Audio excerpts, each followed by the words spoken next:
So we will talk about something that irks me or annoys me, ganyan. I've discussed it with a couple of people na.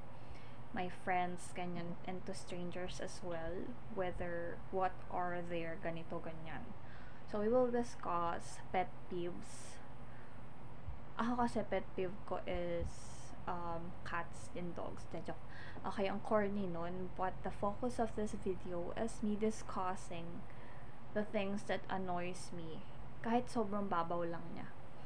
And I apologize because siguro nga meron akong anger management or ganyan, but I really don't, ito yung mga bagay na ayokong nakikita at nararanasan ko.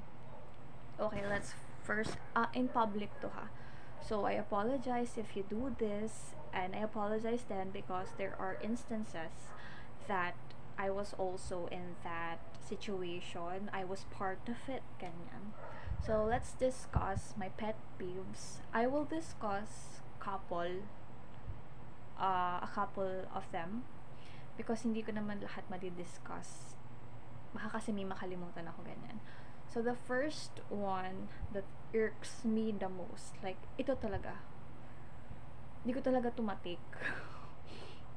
For instance, merong pedestrian lane or pedestrian crossing, and then makikita ko yung isang tao or yung mga tao natatawid pa rin doon sa medyo malapit lang naman. I mean, ilang hakbang na lang pwede ka nang tumawid doon sa crossing, pero doon ka pa rin tatawid sa walang crossing.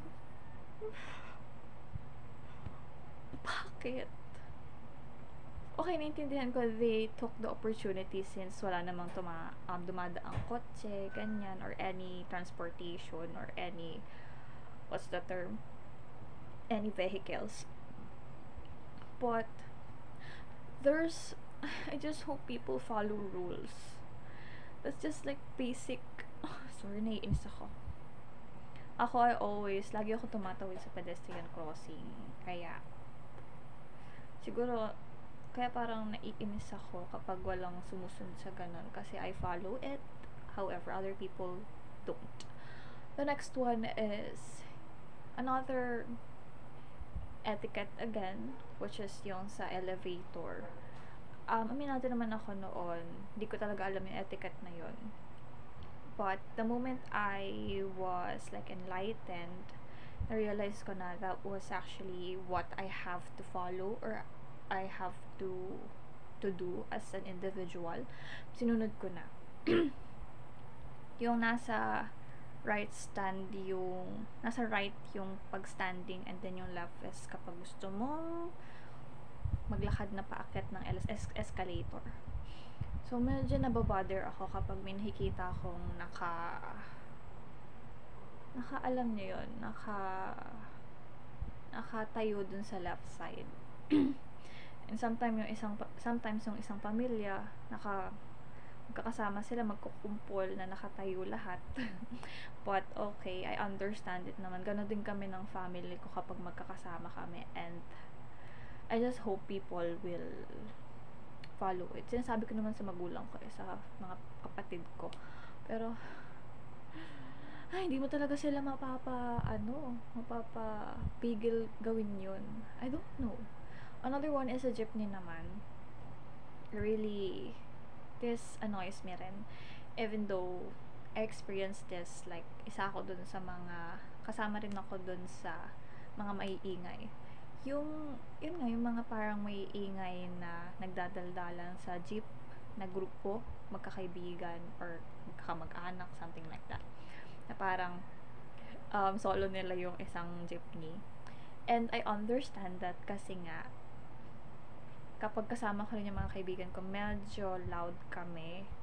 And pero kapag hindi na ikaw yung nakaka-experience or ikaw na lang yung bystander, parang gosh, nakakainis pala. So nakakainis rin pala ako nun. So ayun lang naman. Ano pa ba? Ito pa, I remember one time yung seatmate ko, lagi siyang alam niyo yung ginagalaw niya yung paa niya, parang hindi siya mapakali.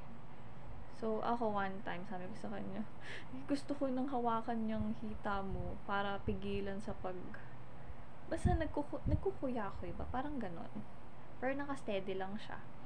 So, ayoko talaga ng ganon. Kasi parang, hala, ang dami kong kinaiinisan. Nababother lang naman ako. Pero sinasabi ko, in a, in a respectful way. Pero, it's up to them pa rin naman if gagawin nila. It's just, I just have my issues.